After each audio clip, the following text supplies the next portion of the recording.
Welcome to Hope is Here. My name is Greg Hord, and we're going to tell you our conversation with Roy Stewart. Roy shared yesterday about the unfortunate loss of his brother Nathan back in 2010, who ended his life by suicide. And we were just talking about some of the things that were going on in Nathan's life, and that just the wounds that are still there for Roy and his family members, and just really encouraging people, please, to reach out for hope. Talked about what it's like to have depression and suffer from clinical depression. So I want to encourage you, if you're struggling, or if you know somebody that is, to please go to our website, hopeishere.today. That's hopeishere.today, and listen to that 14-minute program, and just share to provide hope to somebody who's just not thinking it's worth living anymore. Well, Roy, one of the reasons I want to have you on is because, like you said, unfortunately, on top of the challenging season that your brother Nathan was going through, you were also in a clinical depression yourself. And you and I talked about at dinner the other night that, it's impossible for you to help somebody when you're struggling yourself with clinical depression. And I've been there, so I can relate to that. And we kind of talked about it like being in a storm and being out in the ocean and just trying to keep your head above water. Is that an accurate description? Yeah, it's a lot like that. When a person is clinically depressed, they can't think with their normal cognitive skill. They're hampered or limited in their thought process.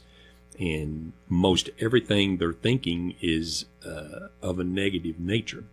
And as I mentioned before, you get caught up in a circular pattern of thinking of these negative thoughts. You're trying to think of solutions that will get you out of your situation, but everything you think of has some sort of a glitch or downside to it, and you get caught in that circular, it's like a downward spiraling whirlpool of negative thinking, and you don't see possibilities that another person or clergy or parent or a trusted friend might know.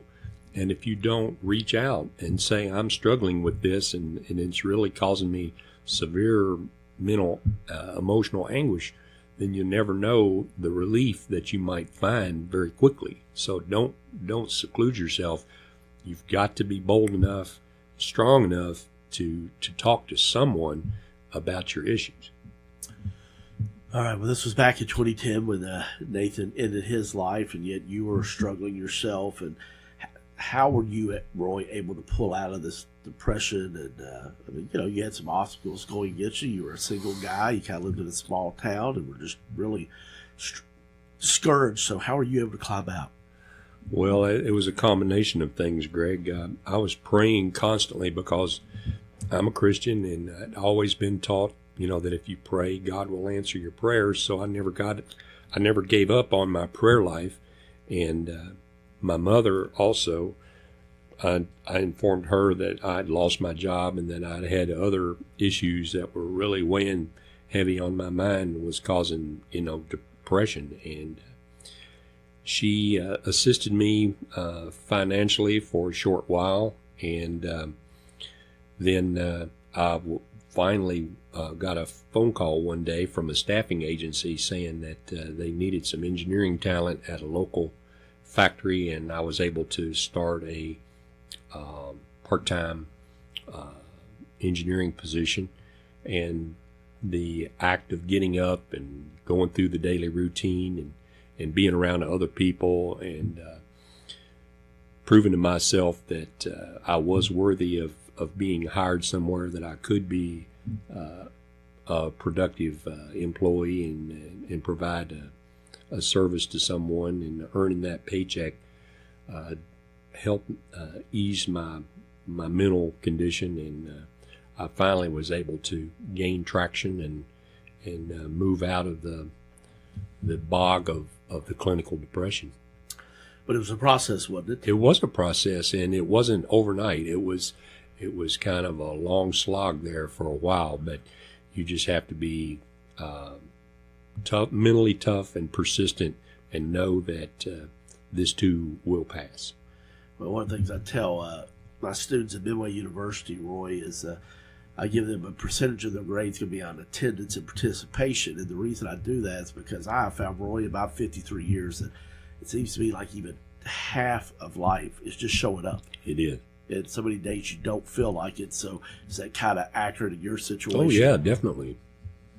So just showing up when you don't feel like it, and you can't live on your feelings. It's okay to have them and to share them, but half the battle, I think, is just showing up, whether it's at work or at anything you're involved in, especially your church, or if you're in civic organizations, your kids or nieces, nephews, grandchildren, sporting events, academic events.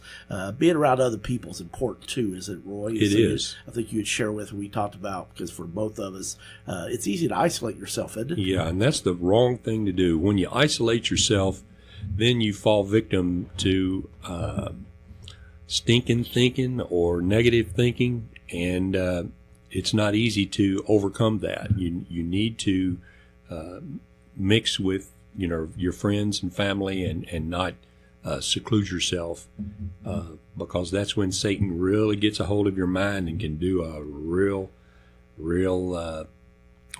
problem on your mind and your way of thinking. You've got to rebuke him with Scripture and make sure that your faith is strong.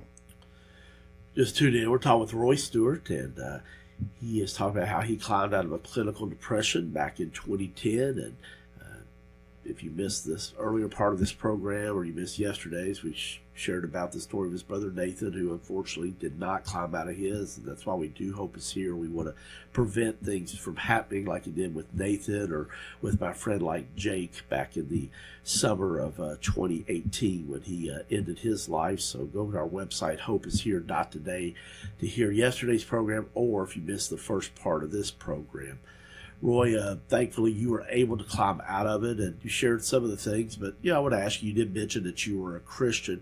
What role did your faith as being a follower of Jesus play in helping you climb out of that season of clinical depression? Well, I think it was a very strong element of being able to recover.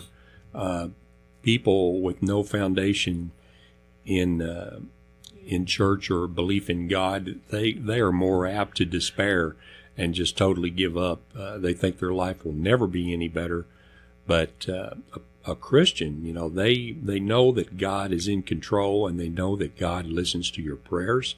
So I was raised in the church, and I had a strong faith that God was listening to me, and he knew what I was going through, and that this was happening for some reason that I couldn't fathom.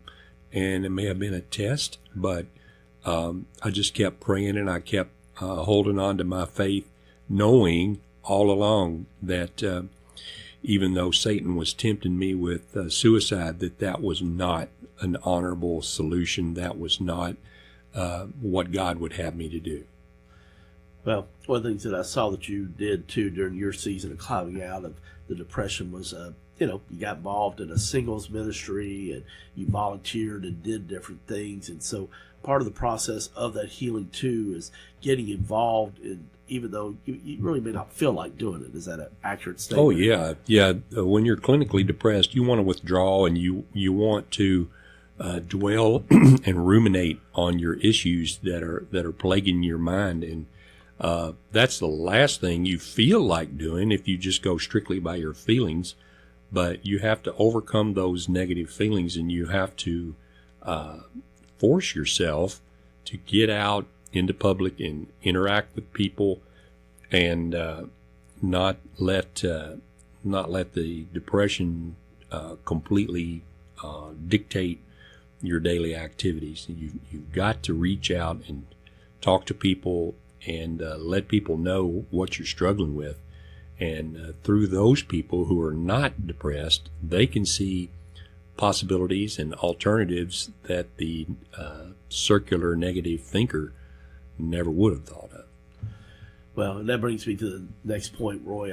As you're sitting there sharing, I thought, there's people listening, and we may know some people we think, they seem a little discouraged or down. And man, it just speaks volumes to you when you are down and you're struggling and possibly even clinically depressed. If somebody just calls you, or at least texts you to say, hey, how are you doing? I mean, that means a lot to know that another person cares, doesn't it? Oh, it does, definitely. And you have to rely on your friends and your church family and your biological family. If you just squirrel yourself away in your house or apartment and you don't let people know what you're struggling with, then you're going to continue in the downward spiral. In order to break that negative thought, you have got to reach out. You've got to get a fresh point of view and other possibilities on how to resolve your issues that are troubling you so. And I know you shared some of this yesterday and today, but I just think it's so important. Share some of the things that are really, really important to try to withdraw. If somebody's like, man, I've lost hope. I just don't think things are going to get any better. Yet you got on the successful side. When I say success, you've been able to keep your job. You're healthy.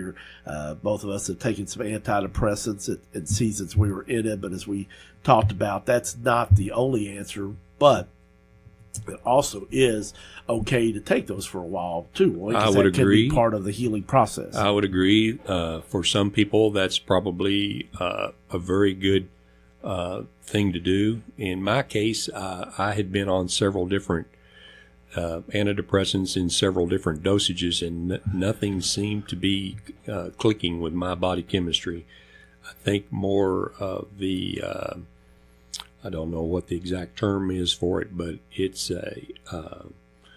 thinking, with logic and reasoning and realizing that many of the things that we dread, many of the things that we worry about prematurely will never come to pass. And you just have to train your mind not to fall prey to all of the negative that's swirling around in your head. But I would say first and foremost for a person suffering from depression is do not allow yourself to be withdrawn.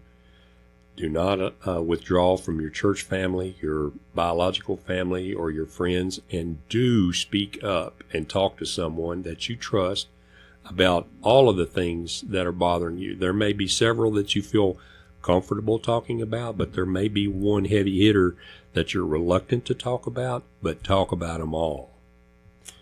And don't let the devil deceive you into thinking that you're worthless or weak if you were to ask for help. That's a very obvious trick or ploy that the devil will use against you. He wants you to feel embarrassed or weak if you were to reach out. But you need to pray for yourself and ask other Christian friends and family to pray for you too. Prayer is extremely powerful, and if you neglect to pray, then you're definitely shorting yourself or shortchanging yourself from the blessings that prayer can provide. And the Bible says that we should share each other's burdens, and the Bible also says that this too shall pass. So I found hope in both of those scriptures. All right. Roy, we really appreciate you sharing today. Thank you so much for just sharing about your journey of dealing with clinical depression. And friends, there's a lot of good wisdom in there between the faith components, maybe a season of having to take some medication to get those endorphins going, Christian counseling, but most of all, just showing up and letting people know that you're hurting and that you feel hopeless. Please, do not let another minute go by without letting somebody know if you do need help, because there is help there available. And want to remind you that if you need to talk to somebody immediately, call 1-800-273-TALK. That's 1-800-273-TALK or 1-800-273-8255. Join Sunrise Children's Services Saturday, February 9th for a power-punched evening with boxing great George Foreman to celebrate Sunrise's 150th anniversary. Called Fighting for Hope, this evening is sure to inspire and encourage as George shares his testimony of failures and successes. For more information about Sunrise Children's Services and Fighting for Hope, go online to sunrise.org. That's sunrise.org, or call 800-456-1386.